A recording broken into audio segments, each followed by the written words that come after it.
Hello everyone, আজকে একটা fully diet recipe নিয়ে চলে এসেছি। তোমরা ডায়েট করলে এটা খেতেই পারো রাত্রে, খুবই ভালো খেতে হয় এবং ক্যালোরিও অনেক কম আছে। তো প্রথমেই জলটা গরম করে নিলাম। এখানে আমি গাজর, সুইটকর্ন, ক্যাপসিকাম আর বাঁধাকপি নিয়েছি বিনস, পেঁয়াজ কুচি, রসুন কুচি। তোমাদের বাড়িতে যে যে সবজি আছে তোমরা দিতেই পারো, যেগুলো সুপে যায় অবশ্যই সেই রকম সবজি, ব্রোকলি এইসব দিতে পারো। আমি প্রথমে চিকেনটা দিয়ে দিলাম, 100 গ্রাম মতো চিকেন দিয়েছি, দিয়ে দিলাম পেঁয়াজ কুচিগুলো আর দিয়ে দেবো গাজর, দিয়ে 10 মিনিট মতো ফোটাবো। তো 10 মিনিট ফোটানো হলে তারপর আমি দেবো বিনস। তার আগে সুইটকর্নগুলোও দিয়ে দিলাম, যেগুলো একটু সেদ্ধ হতে দেরি হয় সেগুলো একটু আগে দেবে, তাহলে ভালো হয়। তো 5-7 মিনিট ফোটানোর পর আমি বিনসগুলো দিয়ে দিলাম। চিকেনটা মোটামুটি সেদ্ধ হয়ে গেছে, কিন্তু আমি আরও 2-3 মিনিট মতো ফোটাবো। তো তার মধ্যে আমি দিয়ে দিলাম গ্রেট করা বাঁধাকপিগুলো।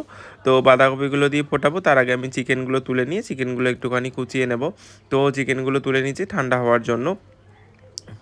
এবার একটা কড়া নেব, কড়াতে অল্প একটু সর্ষের তেল দিয়েছি, তোমরা সাদা তেল বাটার যা ইচ্ছে ইউজ করতে পারো, এখানে কোনো সমস্যা নেই। আমি সর্ষের তেলটাই প্রেফার করি, সেই জন্য দিলাম। আমি কিছুটা রসুন কুচি আর একটু আদা কুচি দিয়েছিলাম, দিয়ে এটাকে একটুখানি ভাজা ভাজা করে নেব। খুব অল্প একটু তেল দিয়েছিলাম, যেহেতু আমি একদম তেলটা খেতে চাইছিলাম না, তাই।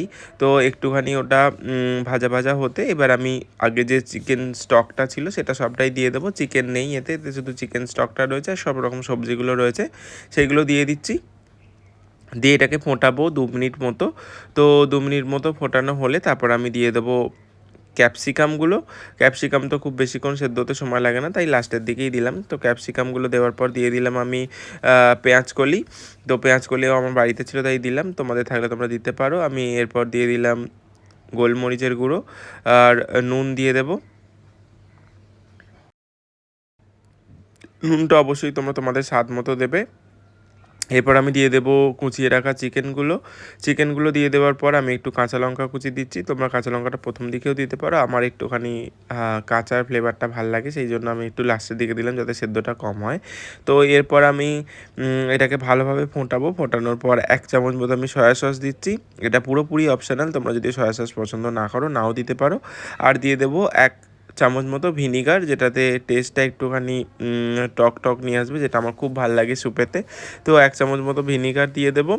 দিয়ে দিলেই আজকের মোটামুটি স্যুপ রেডি হয়ে যাবে। আমি একটু আটা গোলা জল দিয়েছি, তোমরা কর্নফ্লাওয়ারও দিতে পারো, ময়দাও দিতে পারো, তবে আটাতে আটাটা দিলে বেশি ভালো হয় যদি তোমরা ডায়েটের জন্য করে থাকো। তো অল্প একটুখানি এটা গাঢ় হয়ে যাবে।